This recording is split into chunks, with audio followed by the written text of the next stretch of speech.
ونعوذ بالله من شرور أنفسنا ومن سيئات أعمالنا. من يهده الله فلا مضل له ومن يضلل فلا هادي له. ونشهد أن لا إله إلا الله وحده لا شريك له. ونشهد أن سيدنا ونبينا وإمامنا وسيدنا ومولانا محمدا عبده ورسوله صلى الله تبارك وتعالى عليه وعلى آله وصحبه وبارك وسلم تسليما كثيرا كثيرا. أما بعد، فقد قال أبو حازم رحمه الله: لا يكون العالم عالما حتى يكون فيه ثلاث خصال: لا يحقر من دونه في العلم، ولا يحسد من فوقه، ولا يأخذ على عمله دنيا، أو كما قال أبو حازم رحمه الله.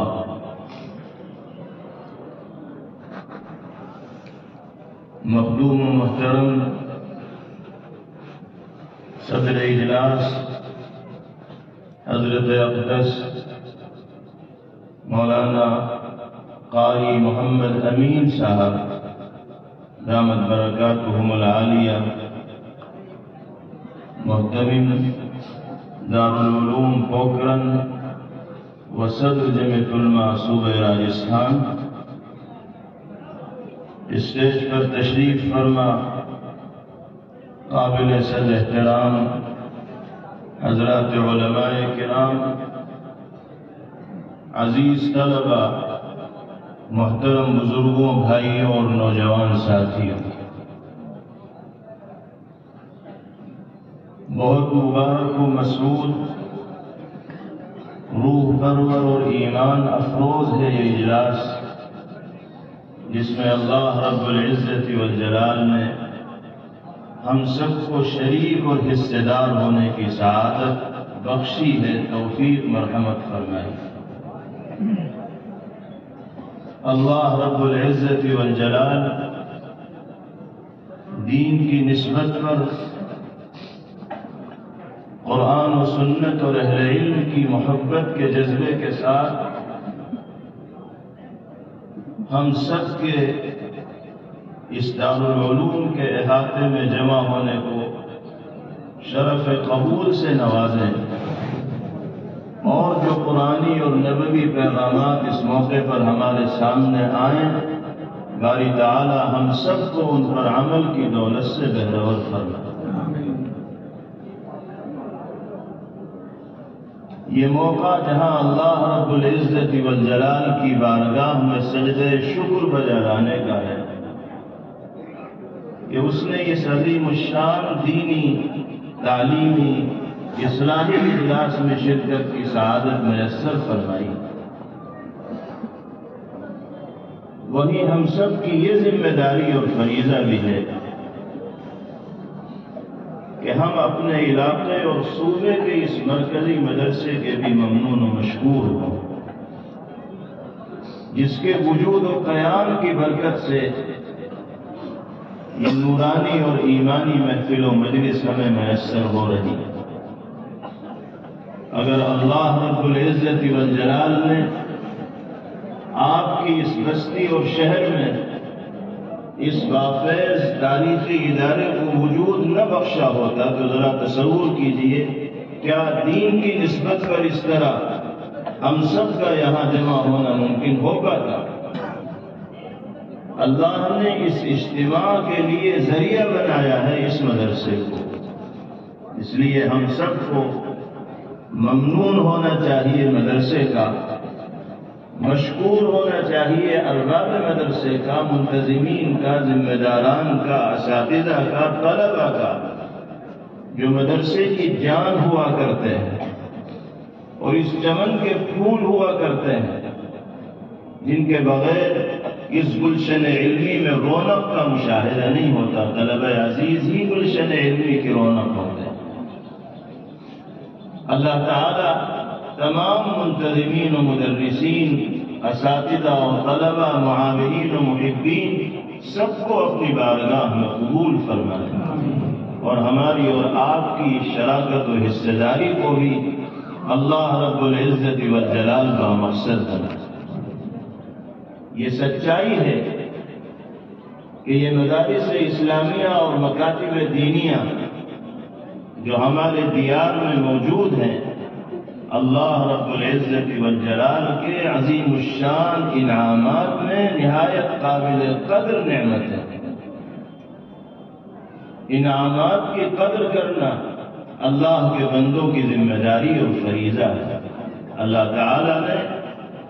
ان مدارس اسلامیہ، مکاتب دینیہ اور تعلیم قرآن کے حلقوں کو ہماری اور آپ کی اور ملک میں بسنے والے اہل ایمان کی دینی اور ایمانی تہذیب و تشخص کے بقا کا ذریعہ اور سبب بنایا۔ ذرا تصور کیجیے، اگر ان حالات میں جب دشمن عرض وطن کے سلسلے میں یہ طے کر چکا تھا کہ یہاں سے اسلام اور مسلمانوں کے وجود کو مٹا دینا ہے، ایمانی غیرت کو اور اسلامی حمیت کو ختم کر دینا ہے، ان حالات میں اگر ہمارے اکابر و بزرگان دین میدان عمل میں دشمن کے مد مقابل نہ آتے اور عرض وطن کے چپے چپے پر مدارس و مکاتب کی شکل میں مراکز دینیہ کی داغ نہ ڈالتے، تو آج ہم ظلمت و جہالت، تاریکی اور اندھیرے کے کس مرحلے میں زندگی گزار رہے ہوتے اندازہ نہیں لگایا جا سکتا ہے، تصور نہیں کیا جا سکتا۔ آج ہم اپنے علاقوں میں جو ایمانی چہل پہل دیکھتے ہیں، اسلامی شناخت و پہچان کے حامل افراد جو ہمیں دکھائی دیتے ہیں، سروں پر ٹوپیاں اور چہروں پر داڑھیاں جو دکھائی دیتی ہیں، یہ برکات ہیں اسی طرح کے مدارس اسلامیہ اور مکاتب دینیہ کے وجود اور قیام کی، ہمارے اکابر و بزرگان دین کی قربانیوں کا نتیجہ ہے۔ اس لیے ہمیں اپنی جان سے زیادہ عزیز اور پیارا ان مدرسوں کو رکھنا چاہیے، کیونکہ ایمان سے زیادہ بیش قیمت دولت و نعمت ہمارے اور آپ کے لیے کوئی دوسری نہیں ہو سکتی۔ اپنے اور اپنی نسلوں کے دین و ایمان کا اگر تحفظ کرنا ہے تو مدرسوں سے جڑ کر، اہل علم سے رابطہ مضبوط رکھ کر اور اللہ والوں کی صحبت و رہنمائی میں زندگی گزار کر ہی انسان اس مقصد کو پا سکتا ہے، کامیابی کی اس منزل کو پہنچ سکتا ہے۔ اگر مدارس اسلامیہ سے ہمارا جذباتی رابطہ اور تعلق نہیں ہوگا، اہل علم سے ہمارا رشتہ مضبوط نہیں ہوگا، اللہ والوں کی صحبتیں اور رہنمائیاں ہمیں میسر نہیں ہوں گی، تو ہمارے لیے صراط مستقیم پر گامزن رہنا، قرآن و سنت کے تقاضوں پر عمل کرنا، اللہ اور اس کے رسول صلی اللہ تعالی علیہ وسلم کی مرضی اور منشا کے مطابق زندگی گزارنا آسان نہیں ہوگا۔ اللہ نے جذبہ دینی اور غیرت ایمانی کے تحفظ کے لیے اسباب کے درجے میں ان مدارس اسلامیہ کو علمی مراکز کی شکل میں وجود عطا فرمایا ہے، اس لیے ہمیں ان کی حفاظت کو اپنی جان سے زیادہ لازمی اور ضروری تصور کرنا چاہیے۔ اللہ تعالیٰ اس مدرسے کو بھی ہر طرح کے استحکام اور مضبوطی سے مالا مال فرمائے، ترقیات سے نوازیں، اور جملہ خدامان و وابستگان مدرسہ کو اللہ رب العزت والجلال جزائے خیر مرحمت فرمائے۔ آج کے اس مبارک موقع پر دل کی گہرائیوں سے اپنے ان احباب، بھائیوں اور ساتھیوں کو بھی ہمیں مبارکباد پیش کرنی ہے جن کے دلوں کو اللہ رب العزت والجلال نے قرآنی آیات کی حفاظت کے لیے منتخب کیا ہے، جو حافظ قرآن بنے، اور ہمارے وہ عزیز بھائی جنہوں نے طلب علم کے رسمی مرحلے کو مکمل کیا ہے اور اس ادارے سے اور دارالعلوم سے انہوں نے سند فراغت حاصل کی ہے، اور اب ان کے نام کے ساتھ مولانا اور مولوی کا لاحقہ لگ گیا ہے، یا مفتی صاحب کا لاحقہ لگ گیا ہے، یا قاری صاحب کو کہے جانے لگے ہیں۔ ہمارے یہ تمام کے تمام عزیز و احباب اور طلبہ دل کی گہرائیوں سے مبارکبادیوں کے مستحق ہیں۔ اللہ تعالیٰ ان سب کے علم میں اور عمر میں خوب خوب برکت عطا فرمائے، اور جس نور علم سے یہ اس ادارے میں اور مدرسے میں سرفراز ہوئے ہیں، اللہ تعالیٰ اسی کی روشنی میں اور اس کے تقاضوں پر عمل کرتے ہوئے ہمارے ان تمام بھائیوں کو اور طلبہ کو زندگی گزارنے کی توفیق مرحمت فرمائے۔ ہمارے طلبہ عزیز کو اپنی ذمہ داریوں کا احساس بھی ہونا چاہیے۔ آپ کے سروں پر اعزاز و اکرام کی یہ دستار جو اساتذہ کرام کے ہاتھوں باندھی گئی ہے، اس کا مقصد صرف آپ کی حوصلہ افزائی، ہمت بڑھانا یا آپ کی کامیابی پر مبارکباد پیش کرنا نہیں ہے، بلکہ اس کا مقصد یہ بھی ہے کہ اساتذہ و ذمہ داران کی طرف سے آپ پر اعتماد کا اظہار کیا گیا ہے، اور آپ کو قوم کے درمیان قرآن و سنت کا نمائندہ اور ترجمان بنا کر پیش کیا گیا ہے۔ آپ کو جہاں اس موقع پر اللہ کی جانب سے حاصل ہونے والی نعمت پر شکر ادا کرنا ہے، وہیں اپنی ذمہ داریوں کو انجام دینے کے لیے میدان عمل میں سنجیدگی اور فکر مندی کا مظاہرہ بھی کرنا ہے۔ اب آپ عالم دین بن گئے ہیں، حافظ قرآن بن گئے ہیں، اللہ نے آپ کو امت کے اس طبقے میں شامل فرما دیا ہے جو قوم کی مقتدائی اور پیشوائی کے مقام پر فائز ہوتا ہے۔ اب آپ اپنے کاندھوں پر بہت سی ذمہ داریوں کو لینے والے بن گئے ہیں۔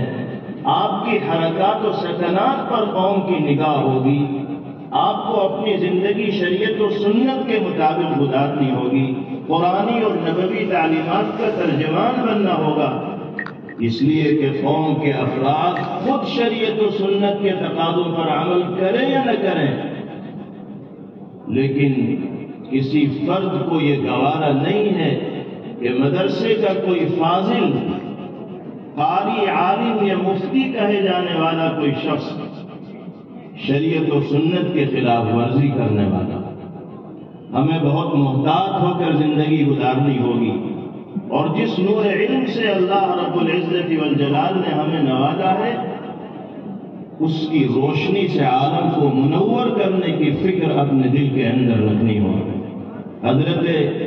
امام اوزاعی رحمہ اللہ فرماتے ہیں کہ حضرات صحابہ کرام رضوان اللہ تعالی علیہم اجمعین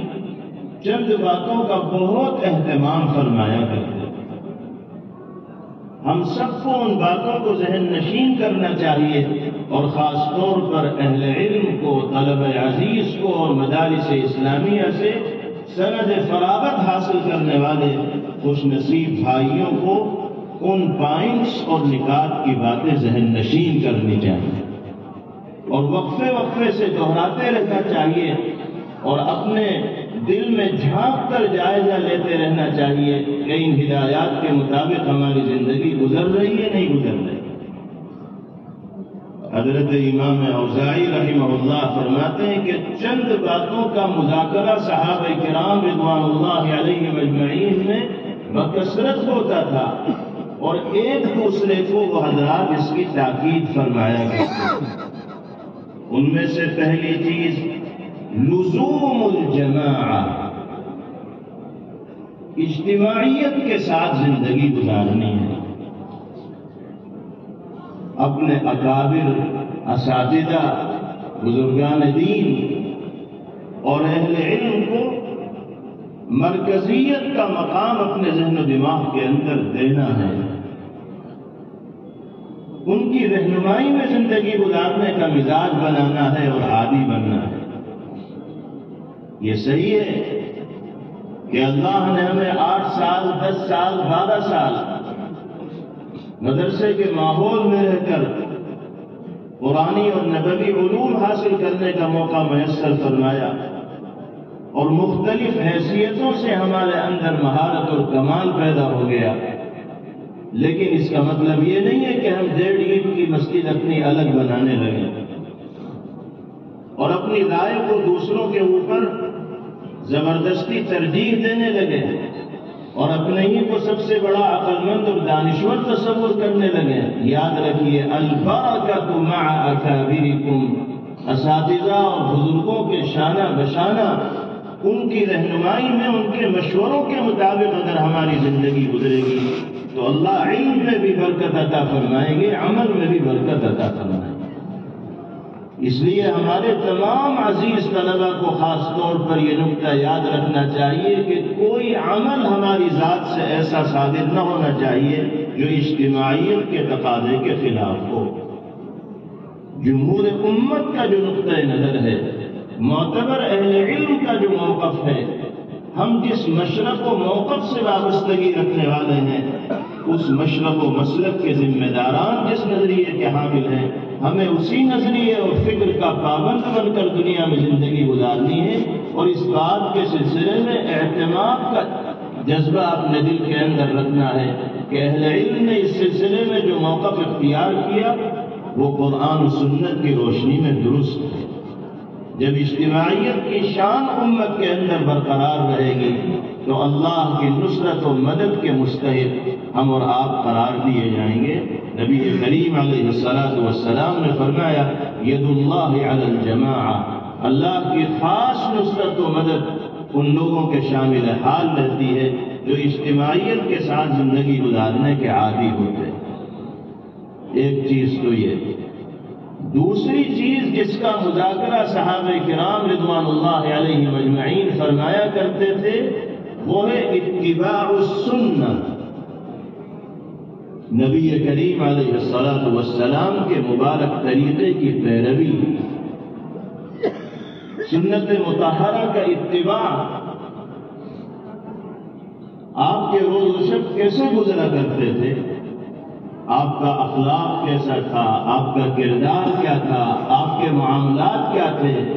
آپ کا ذوق عبادت کیسا تھا، آپ کا شوق تلاوت کیسا تھا، یہ تمام چیزیں جو کتب احادیث کے ذریعے ہمارے سامنے آ چکی ہیں اور جن معلومات سے اللہ نے ہمارے سینوں کو لبریز کیا ہے، اگر ہماری اور آپ ہی کی زندگی میں ان معلومات کے مطابق عمل نہیں ہوگا تو پھر کس کی زندگی میں ان تفصیلات کے مطابق عمل ہوگا؟ اگر ایک عالم دین، ایک طالب علم ہی سنتوں کی اتباع اور پیروی کا سچا جذبہ اپنے دل کے اندر رکھنے والا نہیں ہوگا تو پھر کون متبع سنت بن کر اس دنیا میں زندگی گزارے؟ اس لیے خاص طور پر ہمارے طلبا کو اس پہلو پر توجہ دینی چاہیے، اور جس اہم نقطے کا مذاکرہ صحابہ کرام رضوان اللہ علیہ مجمعین فرمایا کرتے تھے اس کو اپنی زندگی میں جگہ دینے کا عادی بننا چاہیے۔ سنتوں کی اتباع اور پیروی کا اگر معمول ہوگا تو اللہ نبی کریم علیہ السلام کے صدقے میں عظمتوں سے اور رفعتوں سے سرفراز کرنا ہے، کیونکہ پیغمبر علیہ السلام محبوب رب کائنات ہیں، اور اللہ کی نگاہ میں جو ذات محبوب ہوتی ہے کائنات کا ذرہ ذرہ پھر اس سے محبت کرنے والا بنتا ہے۔ ہم اگر پیغمبر علیہ السلام کی سنتوں سے محبت کرنے والے بنیں گے تو محبوبیت و مقبولیت کی وہی شان اللہ رب العزت والجلال ہمیں اور آپ کو مرحمت فرمائیں گے جو اللہ کے نیک بندوں کی شان ہوا کرتی۔ اللہ تعالی ہم سب کو متبع سنت بن کر پاکیزہ زندگی گزارنے کی توفیق نصیب فرمائے۔ دو باتیں ہوئیں، تیسری بات حضرت نے ارشاد فرمائی، عمارت المسجد حضرات صحابہ رضوان اللہ علیہ اجمعین جن امور کی تاکید فرمایا کرتے تھے ان میں سے ایک اہم چیز مسجد کو آباد رکھنا، اور آپ جانتے ہیں کہ مسجد کی آبادی عالیشان عمارت کھڑی کر دینے سے نہیں ہوتی، بلکہ مسجد کی آبادی باجماعت نمازوں کی ادائیگی کرنے والے خوش نصیب افراد سے ہوتی ہے۔ ہمیں اور آپ کو 5 وقتہ نمازیں باجماعت ادا کرنے کا اہتمام کرنا ہوگا۔ اگر طلبہ عزیز ہی باجماعت نمازوں کے عادی نہیں ہوں گے تو آپ دوسروں کو جماعت کی ترغیب کیسے دیں گے؟ ہم سال بھر مدرسے میں اساتذہ کے درمیان زندگی گزار کر اپنے گھر گئے اور گاؤں میں جا کر مسجد میں باجماعت نمازوں کی ادائیگی کا اہتمام اگر ہماری زندگی میں نہیں ہوگا تو گاؤں والے کیا تاثر لیں گے، وہ کیا محسوس کریں گے؟ گاؤں والے خود پابندی سے باجماعت نماز پڑھیں نہ پڑھیں، لیکن ہمارے اور آپ کے بارے میں ان کا گمان یہی ہوتا ہے کہ یہ تو جماعت کی پابندی کرنے والا ہونا ہی چاہیے۔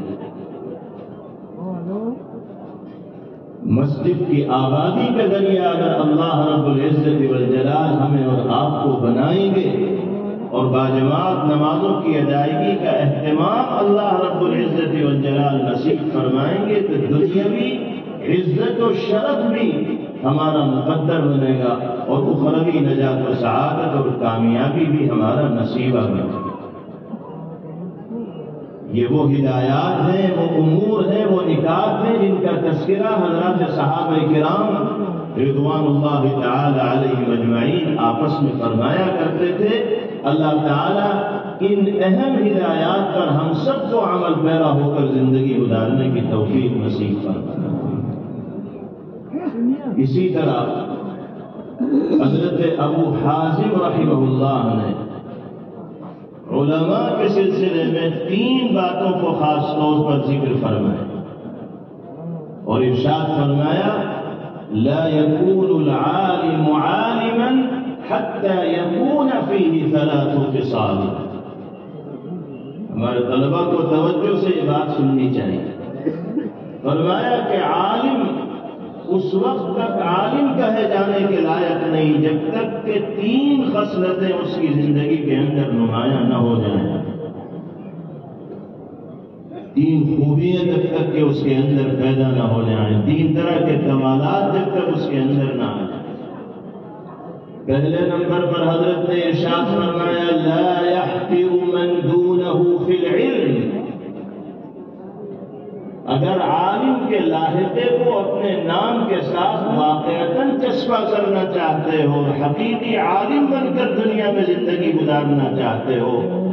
تو کسی کو اپنی نگاہ میں حقیر تصور مت کرنا، کسی کے بارے میں یہ مت سوچ لینا کہ ہم اس سے زیادہ جانکار ہیں، ہم اس سے بڑے عالم ہیں، ہم علامہ ہیں، فلاں فن کے اندر بھی ہمیں مہارت ہے، فلاں میدان کے اندر بھی ہمیں کمال حاصل ہے۔ جس دن اس طرح کا کیڑا انسان کے دماغ میں جنم لے گا اسی دن سے اس کی الٹی گنتی شروع ہو جائے گی۔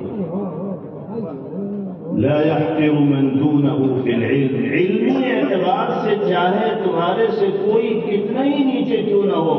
لیکن تمہیں اپنے عمل سے یہ تاثر ہرگز نہیں پیش کرنا ہے کہ تم اس کو حقیر سمجھ رہے ہو اور اپنے آپ کو اس کے مقابلے میں برتر اور بڑا تصور کر رہے ہو۔ اگر اس طرح کی چیز ہمارے دماغ میں پائی جا رہی ہے تو اس کا مطلب ہم عالم کہے جانے کے لائق ہے ہی نہیں ہے۔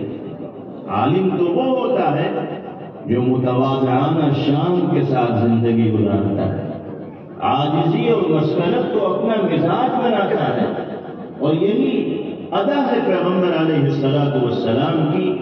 اللہ رب العزت والجلال نے آپ کو جن علوم و کمالات سے، جن خوبیوں سے اور صفات عالیہ سے نوازا تھا،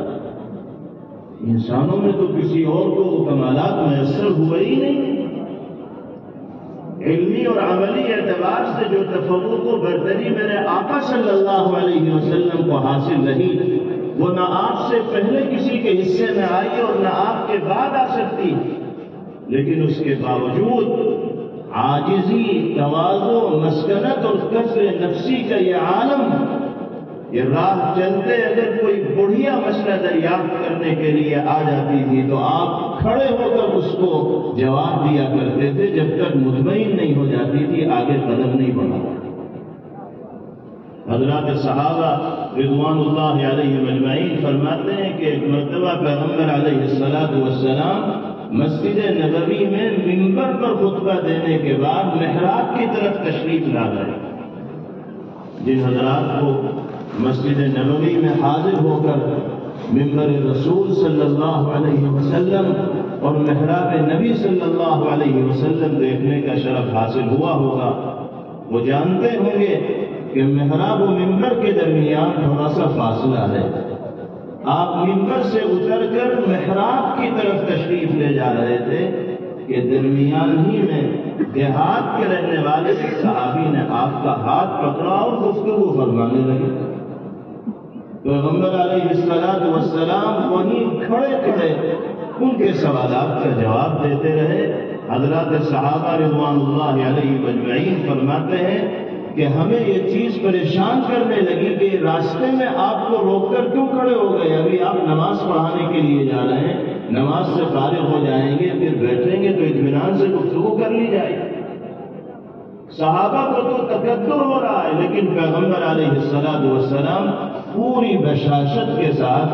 گفتگو میں مشغول ہے، یہاں تک کہ صحابہ فرماتے ہیں اتنی دیر تک گفتگو ہوتی رہی کہ ہمارے بعض ساتھیوں کو اونگ آنے لگی۔ جب تک وہ شخص مطمئن نہ ہو گیا پیغمبر علیہ السلام نے قدم آگے نہیں بڑھایا۔ یہ آپ کی عاجزی، تواضع اور کسر شان ہے۔ ہم اپنے گریبان میں منہ ڈال کر دیکھیں،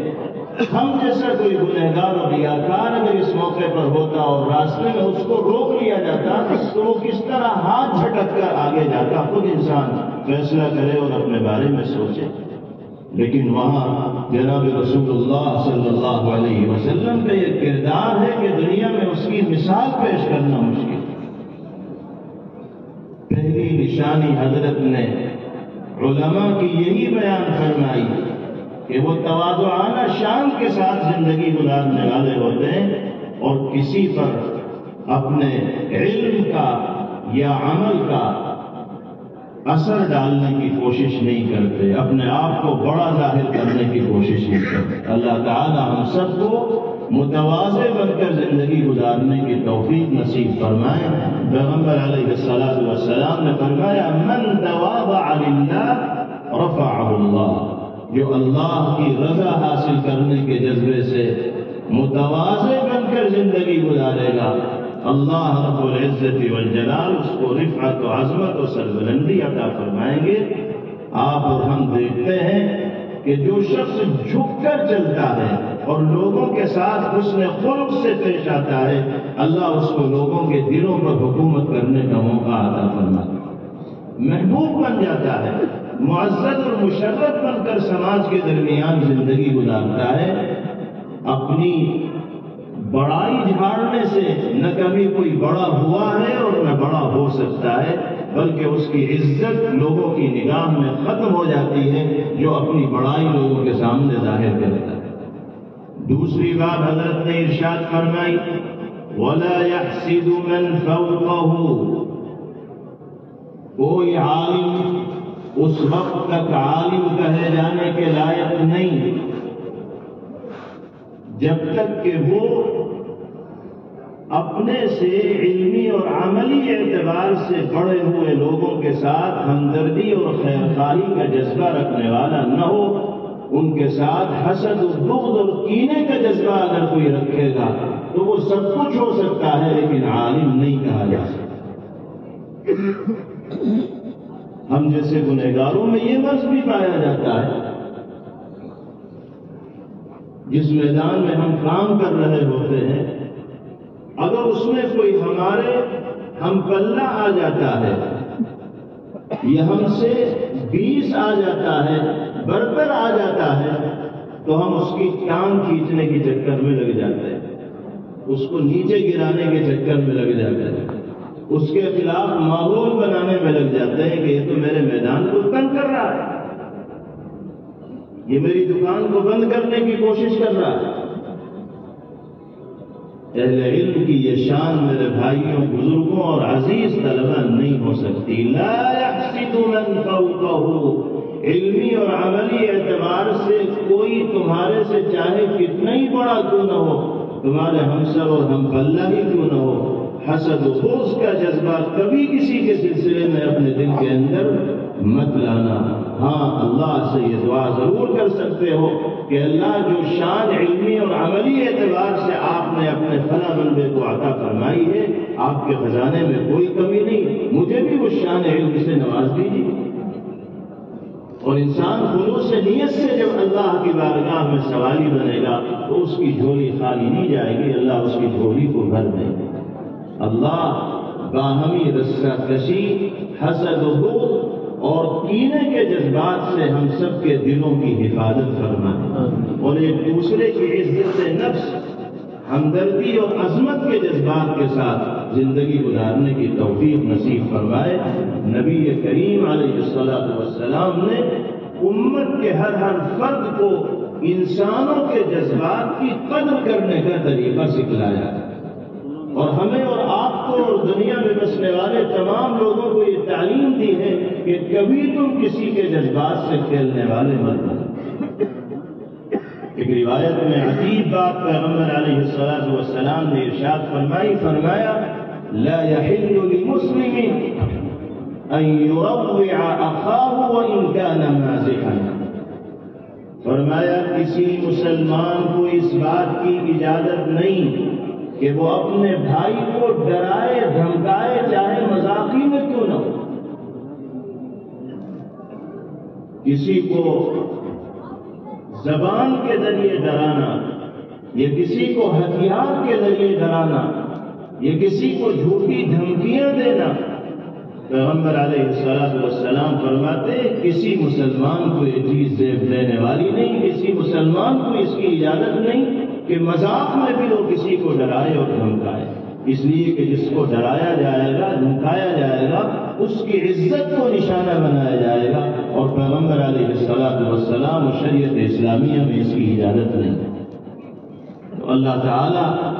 ہم سب کو سب کے ساتھ خیر خواہی اور ہمدردی کا مظاہرہ کرنے کی توفیق عطا فرمائے۔ تیسری چیز حضرت نے ارشاد فرمائی لا يكون العالم عالما، ایک عالم اس وقت تک عالم کہے جانے کے لائق نہیں ہے جب تک کہ وہ اللہ کی رضا کے لیے اعمال کو انجام دینے کا عادی نہ بن جائے۔ اگر وہ اپنے عمل پر دنیا حاصل کرنے کا متمنی ہے اور طالب ہے کہ میں دین کی خدمت اس لیے کر رہا ہوں تاکہ میرے پاس مال آ جائے، میرے پاس منصب آ جائے، مجھے عزت مل جائے، مجھے شہرت مل جائے، مجھے عہدہ مل جائے، تو وہ اپنے عمل پر دنیا طلب کر رہا ہے۔ حضرت نے فرمایا جو عالم عمل پر دنیا کا طالب بنے گا وہ عالم کہے جانے کے لائق ہے۔ حقیقی عالم وہ ہے جو علمی خدمات کو، دینی خدمات کو صرف اور صرف اللہ کی رضا کے لیے انجام دے رہا ہو۔ جب اللہ کی رضا کے لیے ہم خدمات انجام دیں گے تو اللہ رب العزت والجلال اسباب و وسائل سے ہمیں مالا مال فرمائیں، دنیا میں بھی راحت کی زندگی عطا فرمائیں گے، اور اخروی کامیابیوں اور سرخرویوں سے بھی باری تعالیٰ ہم سب کو سرفراز فرمائے۔ تو یہ بہت اہم ہدایات ہیں جن کا تذکرہ حضرات صحابہ رضوان اللہ علیہم اجمعین نے بھی فرمایا، حضرات تابعین رحمہم اللہ نے بھی فرمایا۔ ہم سب کو اور خاص طور پر ہمارے طبقہ اہل علم کو اور طلبہ عزیز کو نقطے کی اور پوائنٹس کی ان باتوں کو گرہ سے باندھ لینا چاہیے اور انہی کی روشنی میں زندگی گزارنے کا عادی بننا چاہیے، کیونکہ طلبہ عزیز کی بڑی تعداد اس مجلس میں موجود تھی، اس لیے ان کے حوالے سے حضرات صحابہ کرام تابعین رضوان اللہ علیہم اجمعین ورحمہم اللہ کے اقوال کی روشنی میں گفتگو کی ہے۔ جہاں تک ہمارے ان بھائیوں اور بزرگوں کا تعلق ہے جو دور و نزدیک سے اس دینی اجتماع میں شریک ہونے کے لیے یہاں تشریف لائے ہیں، ان سے گزارش صرف اتنی ہے کہ اللہ نے آپ کو انسان بنا کر اور مومن و مسلمان بنا کر جن نعمتوں سے سرفراز فرمایا ہے اور جو احسانات فرمائے ہیں وہ یقیناً گنتی سے باہر ہیں، ان گنت ہیں اور بے شمار. اور اللہ نے آپ میں سے ہر فرد کو بے شمار صلاحیتوں سے مالا مال فرمایا. ہر انسان کو اللہ مختلف طرح کی صلاحیتوں سے نوازتے ہیں. ایک انسان کسی میدان میں ماہر ہوتا ہے، دوسرا انسان کسی اور میدان میں ماہر ہوتا ہے.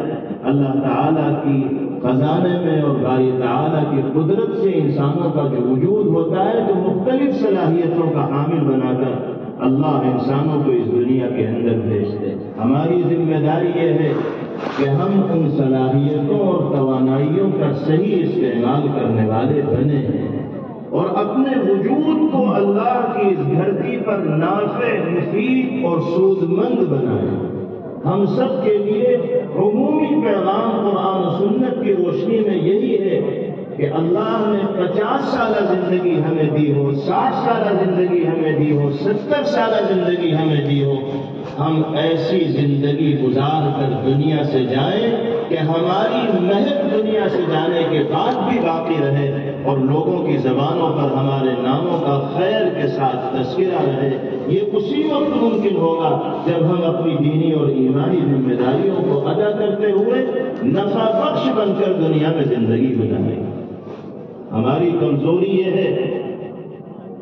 کہ ہم غیر معمولی اور بے شمار صلاحیتوں کے حامل ہونے کے باوجود صحیح مصرف میں ان صلاحیتوں کو استعمال نہیں کر پاتے، جس کے نتیجے میں ہمارا وجود اپنے لیے بھی نافع نہیں بن پاتا، انسانیت کے لیے بھی نافع نہیں بن پاتا. سب سے زیادہ ضروری بات یہ ہے کہ ہم اپنے وجود کو اپنے لیے بھی نافع بنائیں اور انسانیت کے لیے بھی نافع بنائیں. جناب رسول اللہ صلی اللہ علیہ وسلم نے ارشاد فرمایا، خیر الناس انفعهم للناس. انسانوں کے طبقے میں سب سے بہترین انسان اللہ کی نگاہ میں وہ ہے جو انسانوں کے لیے سب سے زیادہ نفع بخش اور سود مند ہو.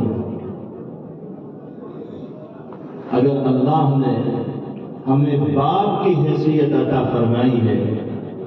تو ہم کس طرح اپنی بیوی کے لیے نفع بخش ہو سکتے ہیں، بچوں کے لیے نفع بخش ہو سکتے ہیں، اس حوالے سے ہمیں سوچنا ہوگا اور سب کے لیے مفید بن کر زندگی گزارنی ہوگی. بیوی کے ساتھ حسن سلوک کیا جائے، اس کے حقوق کو ادا کیا جائے، اس کو عزت کا وہ مقام دیا جائے جس کی وہ مستحق ہو،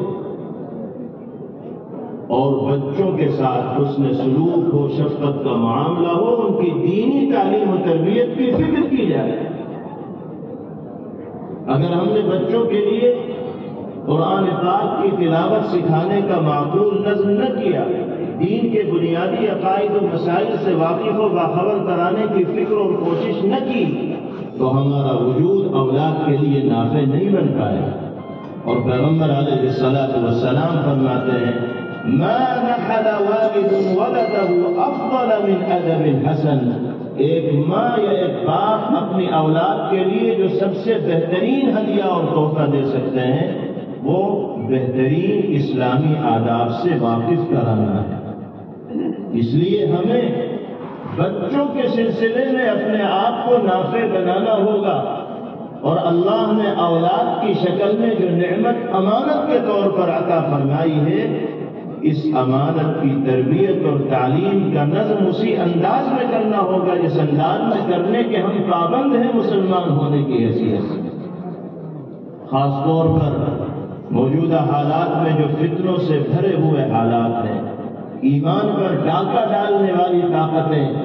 چہار جانب سے حملہ کرنے کے در پہ ہیں، اور آپ دیکھ رہے ہیں کہ بڑی تعداد میں مسلمان لڑکے لڑکیاں غیروں کے ساتھ زندگی گزارنے کا فیصلہ کر رہے ہیں. اپنی گردن سے اسلام کا توپ اتار رہے ہیں، ایمان کا قلادہ اتار رہے ہیں اور دوسرے مذہب کو اختیار کر رہے ہیں۔ یہ صورتحال جو عمومی طور پر دیکھنے کو مل رہی ہے، اس میں جہاں اسلام دشمن طاقتوں کی سازشیں ہیں، ان کا مشن ہے، ان کی مسلسل کی محنتیں ہیں، وہیں ہماری اور آپ کی سب سے بڑی خامی اور کمزوری یہ ہے کہ ہم نے اپنے گھر میں پرورش پانے والے بچوں،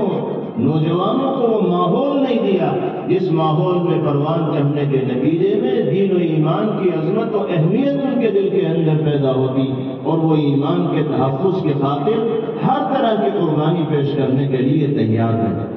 آج آپ سروے کر لیجیے کتنی بڑی تعداد مسلمان نوجوانوں کی، جن میں لڑکے بھی ہیں لڑکیاں بھی ہیں، ایسی ملے گی جو قرآن پاک کی تلاوت کے نام پر صفر ہے، ایک آیت کی تلاوت پر قدرت نہیں رکھتے۔ آیات قرآنیہ کے معانی اور مفاہیم کو سمجھنا تو دور کی بات،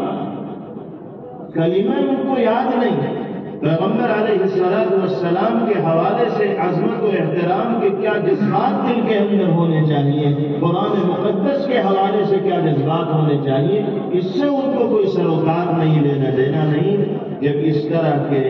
دین بیزار اور غفلت کے ماحول میں ہمارے بچے پروان چڑھیں گے تو دین و ایمان کے تحفظ کا جذبہ ان کے دل میں پیدا کیسے ہوگا؟ پھر تو وہی حشر ہوگا جس کا مشاہدہ ہم کھلی آنکھوں کر رہے ہیں۔ جو دشمن ان کے اوپر جال ڈالے گا وہ اس کے پھندے میں پھنسنے چلے جائیں گے، اس لیے کہ ان کو بتایا ہی نہیں گیا کہ صحیح کیا ہے، غلط کیا ہے، حق کیا ہے، باطل کیا ہے۔ اس وقت سب سے بڑا چیلنج امت مسلمہ کے لیے، خاص طور پر ہندی مسلمانوں کے لیے یہ ہے کہ وہ اپنے اور اپنی نسلوں کے دین و ایمان کے تحفظ کے حوالے سے بیدار ہو جائیں۔ یاد رکھیے، آج اگر ہم نے اپنی نسلوں کے دین و ایمان کے تحفظ کے حوالے سے بیداری کا مظاہرہ نہ کیا اور ان کی دینی تعلیم و تربیت کے کوئی معقول بندوبست و نظم نہ کیا تو آنے والا زمانہ بھی ہمیں معاف نہیں کرے گا اور آنے والی نسلیں بھی ہمیں معاف نہیں کرے گی۔ یہ مدارس و مکاتب اللہ نے انعام کی شکل میں ہمیں عطا فرما رکھے ہیں، ہمیں ان انعامات کی قدر کرنی چاہیے، ان سے بھرپور استفادہ کرنا چاہیے، اور استفادے کا حق یہ ہے کہ ہمارے گھرانوں میں سے کوئی گھرانہ ایسا باقی نہ رہے جس کے افراد مدرسوں سے اور مکاتب سے جڑے ہوئے نہ ہوں، اور جس گھر میں پروان چڑھنے والے بچے مدرسوں میں اور مکاتب میں اور اہل علم کے سامنے قرآن کی تلاوت کا طریقہ نہ سیکھ رہے ہوں اور دین کے بنیادی عقائد و مسائل نہ جان رہے ہوں۔ اس بات کو فرض جانا جائے کہ اپنے بچوں میں سے ہر ایک کو قرآن پاک صحیح طور پر پڑھنا سکھائیں گے اور دین کے بنیادی عقائد و مسائل سے واقف و باخبر کرائیں گے۔ اگر آپ کی بستی میں کوئی مکتب نہیں ہے تو مکتب قائم کرنے کی فکر کیجیے، کوشش کیجیے۔ مساجد میں مکاتب کا نظام ہو، محلوں میں مکاتب کا نظام ہو، مدارس اسلامیہ قائم ہے، ان سے وابستگی کا اور تعلق کا مظاہرہ کو اور نور قرآنی کو، نور علم کو اپنے گھر کے اندر داخل کیا جائے، چراغ علم کو مسلسل روشن رکھا جائے تو ہم اولاد کے لیے اور سماج کے لیے نفع بخش ہو کر زندگی گزارنے میں کامیاب ہیں۔ ہر حیثیت سے انسان کو اپنے وجود کو نافع بنانا ہے۔ باپ ہے تو اولاد کے سلسلے میں نافع ہو، بھائی ہے تو بھائیوں اور بہنوں کے سلسلے میں نافع ہو۔ بھائی کا وجود بہنوں کے لیے سائے کی حیثیت رکھنے والا ہونا چاہیے۔ ایسا نہ ہو کہ بھائی سے بہن کو شکایت ہو جائے۔ آج کل عام طور پر ماں باپ یہ دونوں میں سے کسی ایک کے دنیا سے رخصت ہونے کے بعد والدین کے چھوڑے ہوئے مال کی تقسیم کے سلسلے میں بھائیوں بہنوں کے درمیان اختلافات اور جھگڑے رونما ہو جاتے ہیں، اور عمومی طور پر یہ دیکھنے میں آتا ہے کہ ماں باپ جو کچھ چھوڑ کر جاتے ہیں ان ساری چیزوں کے اوپر قابض بھائی ہو جاتے ہیں اور یہ سمجھتے ہیں کہ مکان کا حصہ ہو یا زمین کا حصہ ہو یا باغات کا حصہ ہو یا کاروبار کا حصہ ہو، بھائیوں میں تقسیم ہوگا، بہنوں کے اس میں کوئی حصہ نہیں۔ اور دماغ میں یہ بات شیطان نے بٹھا رکھی ہے کہ ابا نے بہن کی شادی میں لاکھوں روپے خرچ کر دیے گئے تھے تو اس اس کا حصہ تو دے دیا گیا، اب نہ مکان میں اس کا حصہ رہا نہ زمین میں اس کا حصہ رہا۔ یہ صرف اور صرف شیطانی تسلیاں ہیں۔ قرآنی حکم یہ ہے کہ زندگی میں باپ نے بیٹی کو چاہے کتنا ہی دے دیا ہو، دنیا سے جانے کے بعد جو مال باپ چھوڑ کر جائے گا اس میں جس طرح اولاد نرینہ کا حق ہے اسی طرح بیٹیوں کا بھی حق ہے۔ دنیا کی کوئی طاقت بیٹیوں کو محروم نہیں کر سکتی۔ اگر بھائی بہنوں کے حق کو مار رہے ہیں تو ان سے بڑا ظالم اور زیادتی کرنے والا کوئی نہیں۔ قرآنی فیصلے کی توہین کی جا رہی ہے۔ قرآن پاک میں فرمایا گیا للرجال نصیب مما ترک الوالدان والاقربون وللنساء نصیب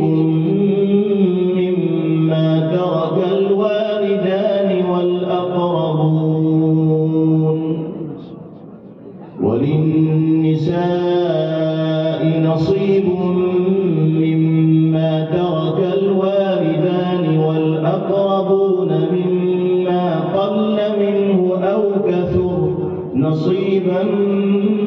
مفروضا۔ مردوں کے لیے بھی اس مال میں حصہ ہے جو والدین و رشتہ دار چھوڑ کر گئے ہیں، اور مستورات و خواتین کے لیے بھی حصہ ہے۔ تھوڑا مال چھوڑ کر جائیں یا زیادہ چھوڑ کر جائیں اس سے کوئی بحث نہیں، یہ وہ حصہ ہے جو اللہ کی جانب سے مقرر کردہ ہے۔ کسی کو یہ حق ہے ہی نہیں کہ وہ اس حصے سے بہنوں کو اور بیٹیوں کو محروم کر۔ اللہ رب العزت والجلال ہم سب کو قرآن پاک کی اسی ہدایت کے مطابق عمل کرنے کی توفیق عطا فرمائے، اور کسی کی حق تلفی سے، ظلم و زیادتی سے باری تعالی ہماری حفاظت فرمائے۔ آج کا دور تو ایسا ہو گیا ہے کہ اگر باپ کے دنیا سے چلے جانے کے بعد بہن نے بھائیوں سے مطالبہ بھی کر دیا کہ بھائی میرا حصہ دے دو، تو اسی دن بھائی آنا جانا چھوڑ دے گا، پریشانی پہ بل پڑ جائیں گے، موڈ آف ہو جائے گا کہ اچھا ابھی ابا کا کفن بھی میلا نہیں ہوا اور تجھے حصہ یاد آنے لگا۔ یہ محاورہ کی زبان پر ہے، حالانکہ وراثت کی تقسیم پہلے مرحلے کے اندر ہو جانی چاہیے، غم تازہ ہو اسی وقت وراثت کی تقسیم ہو جانی چاہیے، اس میں تاخیر ہرگز نہ ہونی چاہیے۔ اور یہاں حقدار اگر اپنے حق کا مطالبہ کر لے تو بھویں چڑھ جاتی ہیں بھائی کی، آنا جانا ختم ہو جاتا ہے، تعلقات میں خرابی پیدا ہو جاتی ہے۔ بہن سوچتی ہے کہ خام خواہ مطالبہ کر کے تعلقات خراب کیے، میں اپنے گھر میں خوش ہوں، اپنے گھر میں خوش، کم از کم آنا جانا خوشی اور غم کے موقع پر تو رہے گا۔ سماجی دباؤ سے متاثر ہو کر کتنی بہنیں زبان پر آنے والے جملوں کو بھائی کے سامنے کہہ نہیں پاتی۔ اس کا انتظار ہی کیوں کیا جاتا ہے کہ بہنیں مطالبہ کریں؟ بھائیوں کو خود اپنا فریضہ تصور کرنا چاہیے۔ والدین یا ان میں سے کسی ایک کے دنیا سے چلے جانے کے بعد بہنوں کو وہ حق دینا جو شرعی اعتبار سے ان کا مقرر ہے۔ اگر بہن کے 4 پیسے مار لیے ہم نے تو ہم دنیا میں کیا بنا لیں گے؟ زمینیں خرید لیں گے، کارخانے بنا لیں گے، عالیشان محل تعمیر کر لیں، کتنے دن کی دنیا ہے، کب تک جینا ہے کسی کو نہیں پتا۔ ہو سکتا ہے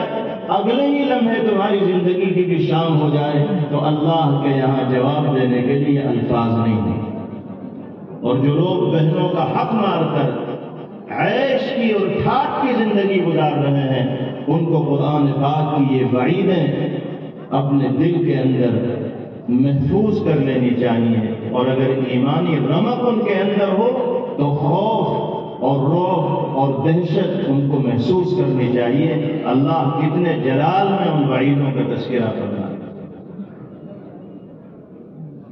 قرآن کریم میں کیا فرمایا گیا؟ ان الذين يأكلون اموال اليتامى ظلما انما يأكلون في بطونهم نارا وسيصلون سعيرا۔ جو لوگ ظالمانہ طور پر یتیموں کا مال کھانے والے ہیں وہ در حقیقت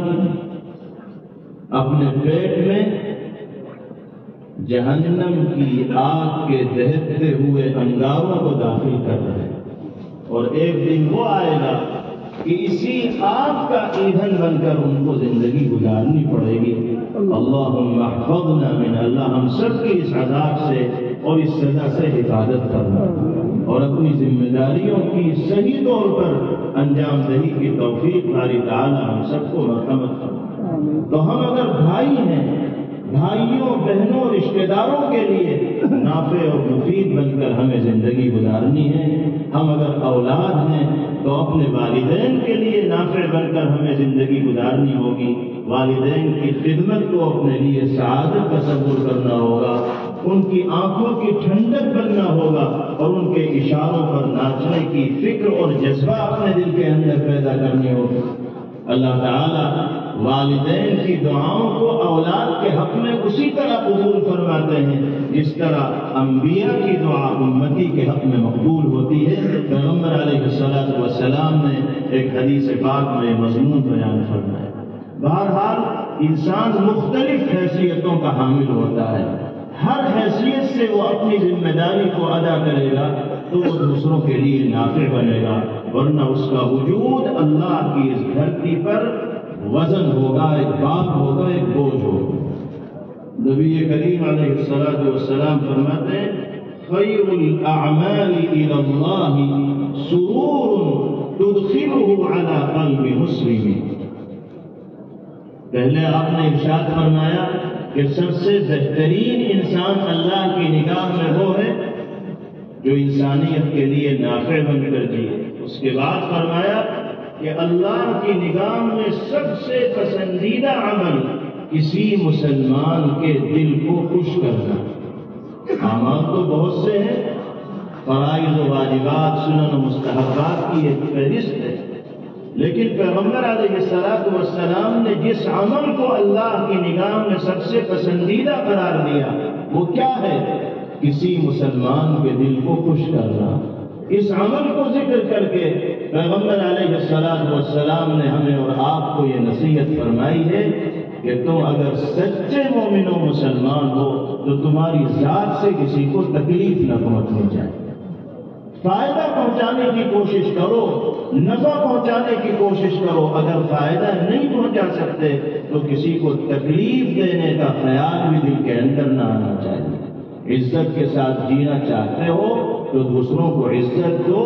عزت دو گے تو عزت ملے گی، اور اگر دوسروں کو عزت نہیں دو گے تو ہزاروں اور لاکھوں میں خرچ کر لو، تمہیں سچی عزت حاصل نہیں ہو پائے۔ فرمایا اللہ کی نگاہ میں سب سے پسندیدہ عمل مسلمانوں کے دل کو خوش کرنا ہے۔ خوش کرنے کے طریقے کیا ہوں گے اس کی بھی تفصیل آپ نے بیان فرمائی۔ ارشاد فرمایا تکشف عنہ کربۃ، مسلمان کے دل کو خوش کرنے کا ایک طریقہ یہ ہے کہ تمہارا کوئی بھائی مصیبت میں گرفتار ہے، پریشانی میں پھنسا ہوا ہے، مختلف طرح کے مسائل سے دوچار ہے، اللہ نے تمہیں اسے پریشانی سے نکالنے کی صلاحیت عطا کی ہے، تم اس کو مصیبت سے نکالنے کی فکر کر لو، کوشش کر لو، تمہارے عمل سے اس کا دل خوش ہوگا اور اللہ کی نگاہ میں تمہارا یہ عمل پسندیدہ قرار دیا جائے۔ تکشف عنہ کربۃ، مصیبت میں پھنسے کسی مسلمان بھائی کو مصیبت سے نکالنے کی فکر و کوشش کرو۔ آپ نے ارشاد فرمایا من نفس عن مؤمن کربۃ من کرب الدنیا نفس اللہ عنہ کربۃ من کرب یوم القیامہ، جو شخص مصیبت میں پھنسے کسی ایمان والے کو مصیبت سے نکالنے کی فکر اور کوشش کرے گا، کامیابی اللہ کے اختیار و قدرت میں ہے، ہمارا کام صرف کوشش کرنا ہے، تو اس کی جزا اور اس کا نتیجہ کیا ہوگا؟ اللہ قیامت کے دن کی مصیبت سے اس کو نجات عطا فرمائے۔ دوسری چیز آپ نے ارشاد فرمائی او تطرد عنہ جوعا، کسی مسلمان کے دل کو خوش کرنے کا ایک طریقہ یہ ہے کہ تم کسی بھوکے کی بھوک مٹا دو، کسی پیاسے کی پیاس بجھا دو۔ یہ ظاہر سی بات ہے، جب انسان کسی بھوکے کے لیے کھانے کا نظم کرے گا تو وہ دل کی دعاؤں کو حاصل کرنے کا مستحق بنے گا، اور یہ عمل اللہ کی نگاہ میں محبوب اور پسندیدہ قرار دیا جائے۔ او تقضی عنہ دینا، یا کوئی قرض کے بوجھ تلے دبا ہے، آپ اس کو قرض کے بوجھ سے نکالنے کی فکر و کوشش کریں گے تو اس عمل کے ذریعے اللہ کا تقرب آپ کو حاصل ہوگا۔ اور اخیر میں جو جملہ پیغمبر علیہ السلام نے ارشاد فرمایا، اس سے اندازہ ہوتا ہے کہ نبی کریم علیہ السلام کے دل میں انسانیت کی نفع رسانی کے حوالے سے کس طرح کے جذبات پائے جاتے تھے۔ آپ نے فرمایا وَلَأَنْ أَمْشِي مَعَ أَخٍ لِّي فِي حَاجَةٍ أَحَبُّ إِلَيَّ أَنْ أَعْتَكِفَ فِي هَذَا الْمَسْجِدِ شَهْرًا، اپنے کسی ضرورت مند بھائی کی ضرورت کو پورا کرنے کے لیے ایک قدم چلنا میری نگاہ میں اس مسجد میں 1 مہینے اعتکاف کرنے سے زیادہ پسندیدہ عمل ہے۔ مسجد نبوی کی طرف اشارہ کر کے آپ فرما رہے ہیں 1 دن کا اعتکاف انسان اللہ کی رضا کے لیے کرتا ہے تو اس کے اور جہنم کے درمیان طویل مسافت رکھنے والی خندقیں کھود دی جاتی ہیں۔ مہینے بھر کا اعتکاف انسان رکھے گا، اعتکاف کرے گا تو اللہ کیا مقام عملی اعتبار سے اس کو عطا فرمائیں گے اور کتنے اجر و ثواب کا وہ حامل بنے گا۔ نبی کریم علیہ السلام فرماتے ہیں اس سے زیادہ پسندیدہ عمل میری نگاہ میں یہ ہے کہ میں اپنے کسی ضرورت مند بھائی کی ضرورت کو پورا کرنے کی فکر کروں۔ یہ ارشادات پیغمبر علیہ السلام کے امت کو یہ ہدایت دے رہے ہیں کہ ہمارے دلوں میں ایک دوسرے کے سلسلے میں ہمدردی اور خیرخواہی کے جذبات پائے جانے چاہیے، اور ہم اپنی ذات سے لوگوں کو نفع پہنچانے کی کوشش کرنے والے ہوں، اپنے وجود کو انسانیت کے لیے اور اللہ کی مخلوق کے لیے نافع بنانے والے ہوں، اللہ کے حق کو ادا کریں گے اور اللہ کے بندوں کے حقوق کو ادا کریں گے تو باری تعالی نافع اور مفید بن کر زندگی گزارنے کی توفیق ہم سب کو میسر فرمائیں گے۔ اللہ رب العزت والجلال ہمارے اور آپ کے اس ادارے میں جمع ہونے کو اپنی بارگاہ میں شرف قبول نصیب فرمائے، اور جو باتیں عرض کرنے کی توفیق باری تعالی نے مرحمت فرمائی، کہنے والے کو بھی اور سننے والوں کو بھی اللہ رب العزت والجلال اس پر عمل کی دولت سے بہرور فرمائے، اور اللہ اس مدرسے کو ہر طرح کے استحکام اور مضبوطی سے مالا مال فرمائے، ترقیات سے نوازیں۔ مدرسے کے منتظمین، اساتذہ، روح رواں حضرت قاری صاحب دامت برکاتہم اور تمام طلبہ، معاونین، محبین سب کو اللہ اپنی بارگاہ میں قبول فرمائے۔ وآخر دعوانا الحمد للہ رب العالمین۔ Thanks for watching. Don't forget to like, comment, share and subscribe to Al Wahid channel.